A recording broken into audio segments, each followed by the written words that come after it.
Welcome to the Midweek Market Update, where I do a technical analysis and give you my thoughts on SPY the Qs and IWM. This week I also have 4 trade ideas for us to check out towards the end of the video, so definitely stay tuned for that. Jumping right into our S&P sectors to start, as we always do, looking at who was leading, who was losing, and where was the weight. So at the top of our list we have utilities, which is ironic because for 3 weeks in a row they were down at the bottom. So they led the pack up 1.31%, which is noteworthy because utilities, right, as we know, are seen as a defensive sector. So is that sort of foreshadowing that maybe there's a little bit lower to go here in the market? Maybe. We'll sort of, uncover some more stuff as we move throughout the video.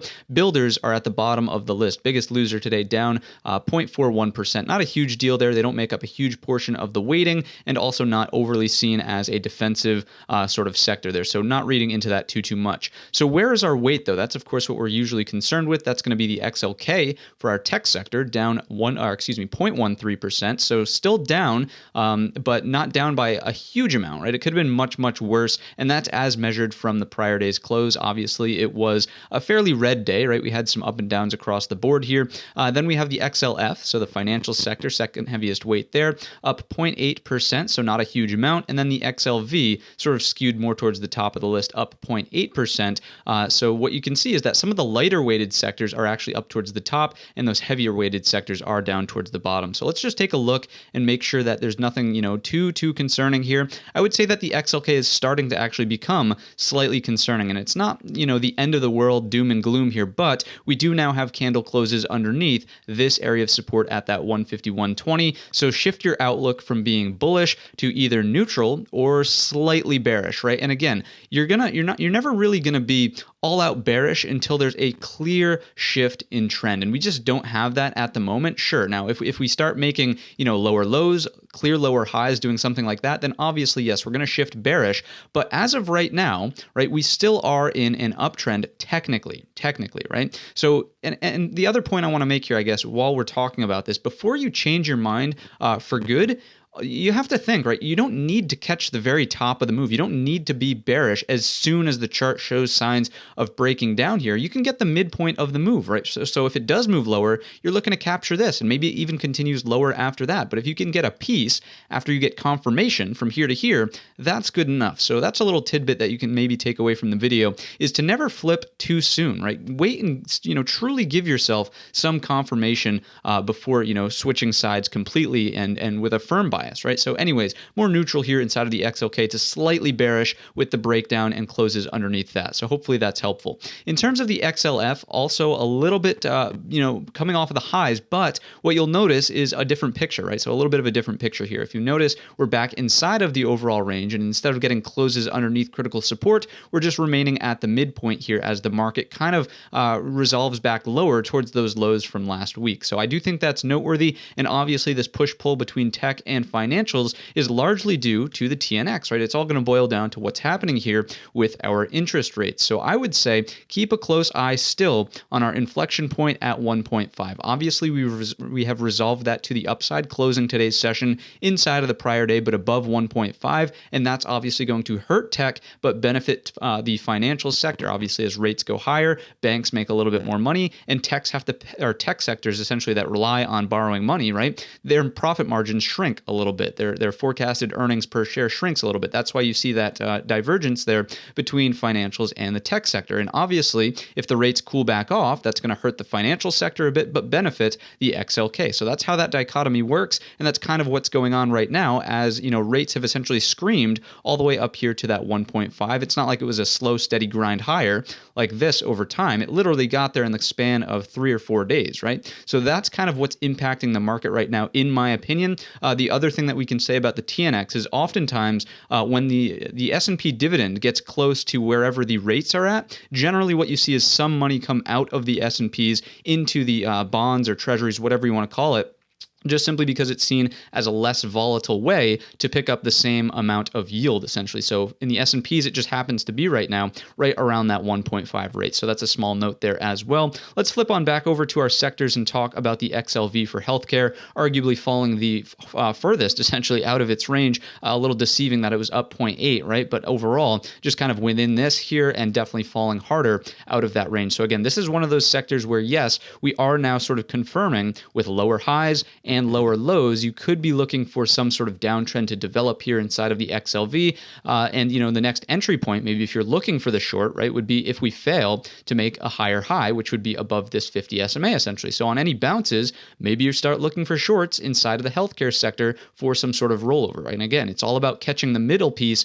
of the move, maybe something that does something like this. Let me draw that out, right? We're trying to capture this here. And again, it could go lower, but you need that confirmation, right? It was too soon to just flip bearish, in my opinion, at least, when we were just sitting right around here trying to resolve that prior low. So that's how I think about these things in terms of sectors. Hopefully, again, that was helpful here as a quick breakdown. Let's take a look at the volatility now. So the VIX here for our fear in the marketplace, obviously on today and yesterday's session, notably Tuesday was kind of the nastier of the 2 days, but VIX is elevated. It is above that 2050 area. So be aware that ranges are going to be larger. There's generally a little bit more fear in the marketplace right now. So on any sort of down moves, look for that to, sort of do something like this and speed up, as opposed to just slowly be a slow, steady grind lower, nice and controlled like that. As volatility gets higher, you expect those moves to become more nasty as people just sort of panic out of positions, if you will. So that's noteworthy here inside of the VIX.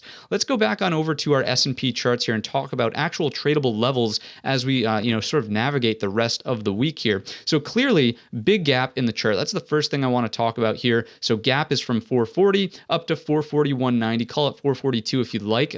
Technically there's about a 10-cent falling short there. But so gap above, that is the overhead target if there's any sort of upturn. But based on what we've seen from the sectors, based on what we've seen from volatility, I'm not overly confident that we go there anytime soon, right? What we saw here was kind of an interesting, dynamic. We made the 100% retracement of this move, and now we're essentially retracing 100% of that move. It's very rare that that happens in a market, and that's leaving me slightly confused from a technical perspective. And again, maybe it's time to flip short, but I'd rather wait for a little bit more confirmation before being all out bearish. And again, maybe those sectors, as and if they continue to roll over, will help out in terms of conviction there. But as of right now, this market is one of these to me, a big question mark. Why is this happening? I'm not entirely sure. I do think a lot has to do with those rates, but in terms of levels that we need to watch for, very simple, right? As we know from prior videos, this level is paramount. So that 433.43, we'll talk about where that comes from when we get to the profile in just a second. That needs to hold because if broken, very likely that we come back down and revisit this low. We'll talk again about why that's likely on the market profile in just a second. To the upside, the breakout point is very simply up and over this, let's call it 437 for round numbers sake. And that's because, again, the market profile is going to help us out a ton, but there's very poor structure up above in this section of the chart right here. I would imagine that 440 is reached quite easily if we can take out that 437 mark. So those are the two levels that I'll be watching. It's almost today's high and today's low. Let's take a look at our internals now and talk about what's going on here. So if you're not familiar with this screen, go ahead and get familiar. Top right-hand corner is going to tell you what this is all about, how you can set it up, and how it'll help you make better intraday trading decisions. Monday certainly supported the case from the weekly watch list video that yes, the sellers kind of lost their edge. You can see that across the board, we had bullish internals, right? So here, good volume read to the upside, hitting about that benchmark that we used, 300 million.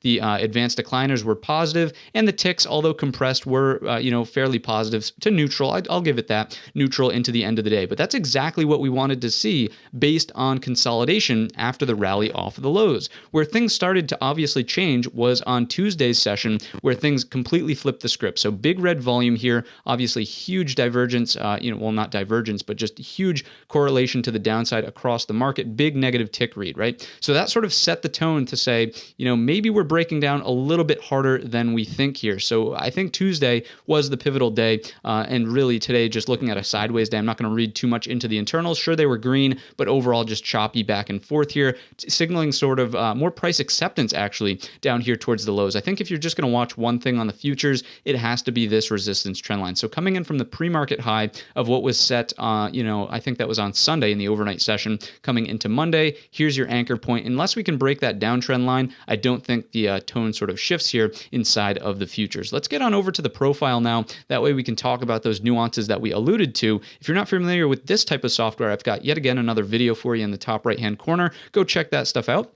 what we can read into in today's session. Again, why is the high of day sort of a breakout point? Well, if you look at the profile, certainly a poor high, but it's also sort of unlocking, right, the rest of the single prints to the upside. This is obviously the bottom of the gap at that 440-ish mark. And you can just see, right, this is the volume portion of the profile here. Notice how thin the volume profile is there. That would mean that there's low liquidity. We should move through it with relative ease into the high of the day from Tuesday, that was, as well as the bottom of the gap, right? So that's why the breakout point is kind of up and over today's high, as well as the breakdown point underneath today's low, right? We basically have this area in here. So poor low once again. If we can get into the prior day's low, so Tuesday, that unlocks the door once again for the move lower. And remember that that is very close to what we had as that critical line in the sand from the S&Ps. Remember that when we did this, here was that overnight session that breached. It should have went lower, but the next day, that's where the rally picked up from. And remember that we probably go here, noting that the same sort of theory applies. Look at the volume profile from in here.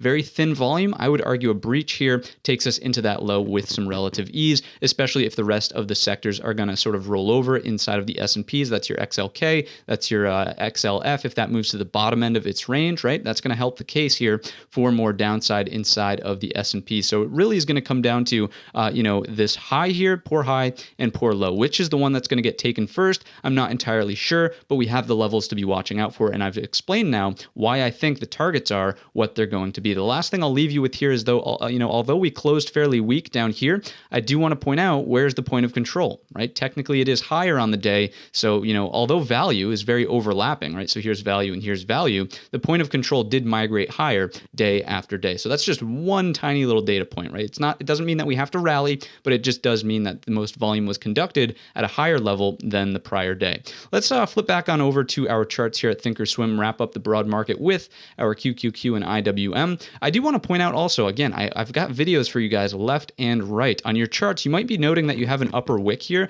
That's a fake print from Thinkorswim. So if you want to fix that, definitely check out this video here, top right-hand corner will help you out. So same exact thing kind of applies, but the big difference inside of the S&Ps and the Qs is the fact that we've already breached this low and we actually have lower lows. So what are we watching out for here inside of the tech sector as targets to the downside? Quite simply, this area in here at the 355.20. If that gives, I would argue the next major area to pay attention to into the end of the week would be here at 352.50. Okay, so those are downside targets. And again, we did already make a lower low here. So I would be more apt to sort of short any sort of bounces that take us into critical areas. The major one being the 365, which is this breakdown point from in here, sort of the same as that SPY level that we discussed on any sort of retest. So if there's sort of some dead cat bounce, relief bounce into here, start to be on the lookout for inverted hammers, indecision dojis that print, basically anything that makes you question, right? Is this sort of relief rally over? Can we short this thing? If not, it's likely that we fill the gap from 366.38 up to 367.73 and then get into the resistance trend line, right? At that point in time, that would be the next major area where I would look for a short inside of the QQQ, especially if our S&P sectors are breaking down and it looks like the market could be rolling over. Again, I don't want to be overly bearish here, but the tech sector certainly is the one that is showing a little bit more relative weakness. Let's take a look now over at the IWM, and the main thing to point out here is that we're still smack in the middle of the range, right? I feel like this one, we just say the same thing every single video here, but still smack in the middle of the range, which is sort of another conflicting piece of evidence that is saying, it's not quite yet aggressive risk off. Remember that that's only underneath 208, and it's only aggressive risk on until we take out the 234.35 up there at the top. The one thing I will point out that's slightly different now is that we are getting a little bit of compression here. So if this triangle breaks out in one direction or another, it might be the foreshadowing piece that is going to tell you, okay, risk on, right? If we take out the top end of the triangle, very likely that we come into this, and then maybe it's risk on after that. If we take out the bottom end, again, it's just sort of foreshadowing here that maybe it's here and then aggressive risk off once that 208 is violated. But as it sits right now, that's a lot of speculation. I would expect, continued sideways action here, just tightening further inside of the IWM. Let's get into these trade ideas now and then wrap up the video. The first one is going to be on RBLX for Roblox here, and this is going to be a bearish trade idea. So if you believe that the market's truly going to roll over and you don't want to short the Qs as an index, what you can do is maybe look at an individual component showing signs of weakness, right? So if you do something like this, clearly breaking down underneath the support trend line on today's session, inverted hammer here, showing that upper wick, selling pressure there. What's the target going to be? I would argue it's right down here. Let's grab the other tool and place that on the chart. So quick trade down there towards 74 on want a continuation move lower here inside of Roblox on the break of the support trend line, right? So that's what I'm seeing there. Not so interested in the trade if we get back above, recapture, and start getting acceptance towards that 80 round number right there. So short inside of Roblox. Next up is going to be on PLTR. And this one, once again, is coming into a support trend line. So you have a decision to make here. If you want to be bullish inside of the tech sector, then what you have the opportunity to do here is buy the trend line pullback, right? We've essentially come from this high here down into the trend line pretty aggressively, right? So if there's going to be a bounce, it's going to come from here. So bullish trade idea, if we start getting any signs of dead cat with a target, likely just at the 26 number, right? If you note, we have prior resistance here, then turn support. I wouldn't be, overstay your welcome essentially inside of PLTR. Now, if you're in the other camp where you think tech is going to slide much lower, and again, remember that if rates do continue to increase here, PLTR is definitely going to feel that. It's already feeling that 3 days in a row, and if rates continue higher, it's going to feel it even more, right? So you would be looking for a breakdown underneath the support trend line, underneath the 50 SMA. Your target would likely be right in here as a first target, and then you could go fishing for a little bit lower. So again, first one's at 23.68, and after that, I'd be looking at this 22.68 number here inside of PLTR. So two different ways to look at the same thing, just noting that we are at an inflection point inside of PLTR. Next up, we'll take a look at SNAP for Snapchat. I'm reading off my board here. The marker's running out of ink, so I couldn't quite see. Anyways, Snapchat, what did we talk about in the S&Ps, right? It's very rare that you make a 100% retracement of a move and then retrace 100% of that again. So what I'm saying here is that it's very unlikely that Snap gets all the way here, but it's also very unlikely that Snap makes a 100% retracement and then continues even lower after that. So I would be watching very closely to see what Snapchat wants to do at 70. If we come down a little bit further, not a ton, but just a little bit more, and start printing hammers, if we print some sort of indecision doji down here, basically anything that's going to make you question, okay, can we get the dead cat now? You flip long over the highs, and likely the target would be here at 72.88. And again, this candle here doesn't mean that the lower wick has to come into 68. It's just for illustration purposes, right? So just quickly looking for that dead cat bounce, probably something like this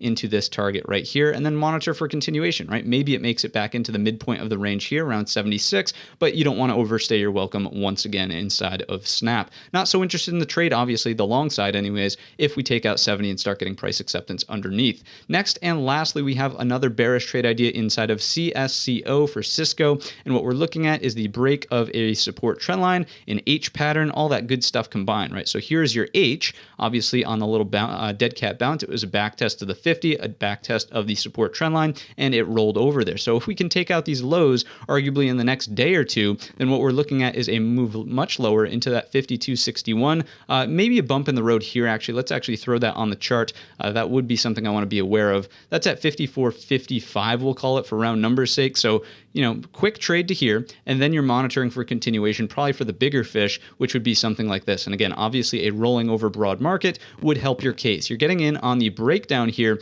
not so much looking for another bounce, because if we bounce, then what do we have, right? Anyone who is short late to the party is likely going to cover, and it's very probable that we come to the neckline of what would then be the double bottom pattern here. Obviously, your breakout point would be up and over the neckline, and let's just throw that on the chart, right? Maybe if you want to play this one long and be a contrarian, that's up and over 56.76. So those are my trade ideas. Those are my thoughts on the market. Very sort of confusing out there right now. I do think that the S&P read has been slightly difficult over the past couple of weeks, and hey, maybe that's just a sign of the trend potentially changing here and throwing a lot of people off. So if you enjoyed the video, if you learned anything new, definitely let me know down below in the comment section or by giving the video a thumbs up. Don't forget that our weekly watches video comes out on Sunday, and all of that being said, I wish you a green trading week.